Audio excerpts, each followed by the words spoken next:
What's up, ladies and gentlemen? My name is Kingpin and welcome back to my channel where it's all about improving and becoming an awesome player. So if you want to get better at Rocket League, Warzone and Battle Royales, then hit that subscribe button so you don't miss out on any of my tutorials. So you've seen people air dribble and probably attempted it yourself. After a few tries, you've realized it's not that easy and you're wondering what you're doing wrong. I'm here to help solve all your issues and get you air dribbling like a pro. I like to think of the air dribble in two parts: the launch where you pop the ball off the wall and the carry where you actually dribble the ball through the air. Let's begin with the launch. So to start off, when you hit the ball up the wall, you need to match the speed of the ball so you don't launch it away from you. If every time you pop the ball up and it goes far away like it doesn't like you, then you're hitting the ball too hard. The further away it goes, the more boost you'll waste just to catch up and the harder it will be to control. So for the optimum launch, keep the ball close by matching the speed or slowing down a little before you make contact.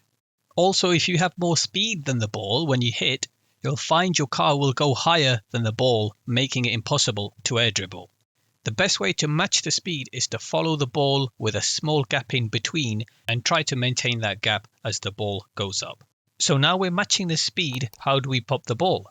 To get a good pop, there's two things you need to do. First, time the touch just as the ball is about to lose its upward momentum. You want to make contact before it starts coming down. Next, the angle at which you hit the ball is really important. You want to hit it with the front center of your car, not the corners.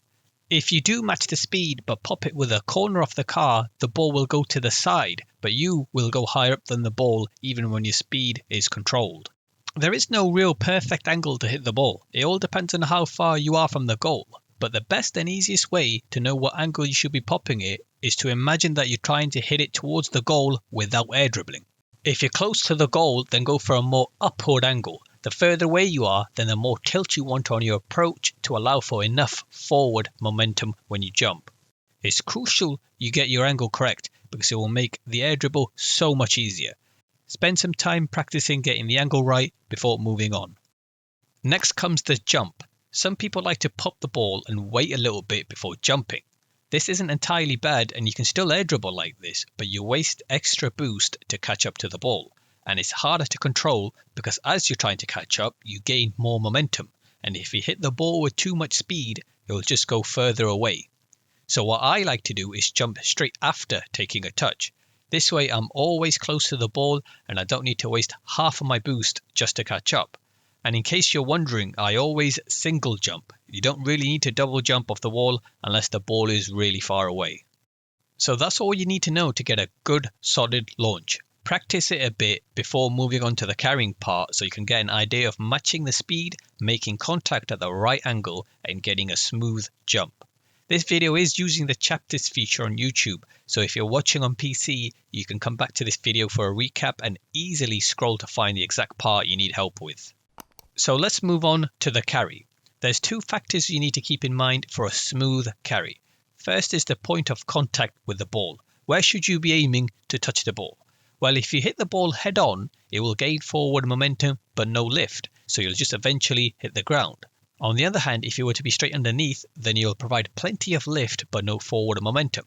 So I'm sure you've worked it out. The best angle is around halfway between, providing both lift and forward momentum.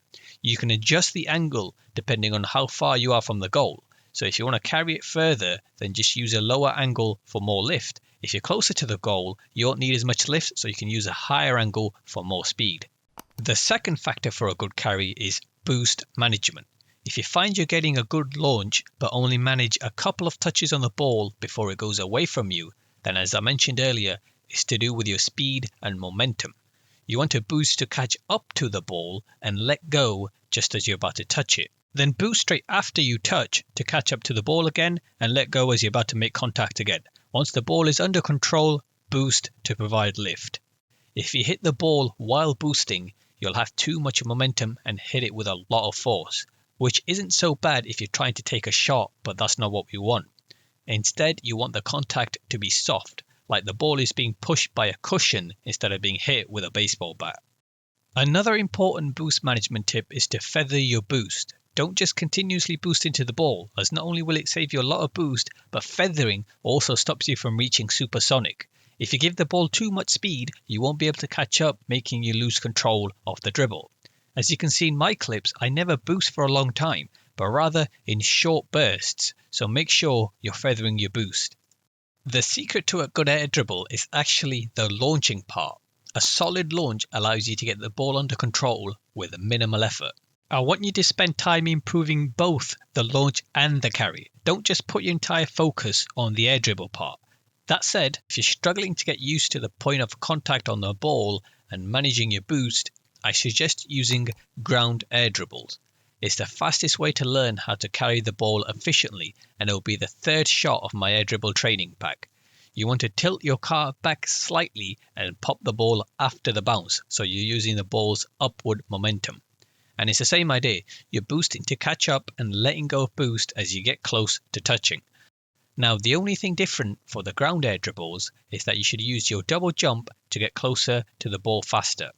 And I find it's better to turn ball cam off for air dribbles from the ground, because if you get a little too underneath, the camera sometimes messes up. For the wall air dribbles, it's much better to keep the ball cam on. So to recap, match your speed with the ball, pop it just before it loses its upward momentum, and make sure you pop it towards the goal. Jump as soon as you hit the ball to follow it up. If your launch is good, then you won't need to boost too much to catch up. And try to feather your boost as you're dribbling. You will get better at launching the ball over time, so don't worry if you're not getting it straight away. The first shot in my training pack is the easiest, so most of your time should be spent on that one when you're first learning. There isn't much adjustments needed on that shot, so just work on matching the speed and getting a good soft jump. Pay attention to how the ball behaves when you launch. If it's going too far away from you, or if your car goes above the ball, then you might need to slow down your speed on the approach. After your launch feels good, then move on to trying to carry the ball. Like I mentioned before, if you're struggling with this, then skip to shot 3 of the training pack. It will help you to learn how to position your car underneath the ball. I hope this tutorial helps you guys to nail the air dribble. If you do find it helpful, help me out with the YouTube algorithm and leave a like and a comment. Don't forget to subscribe if you're looking to get better at Rocket League. I upload guides regarding mechanics and strategies, and there's going to be a lot more helpful videos like this one. Thank you so much for watching.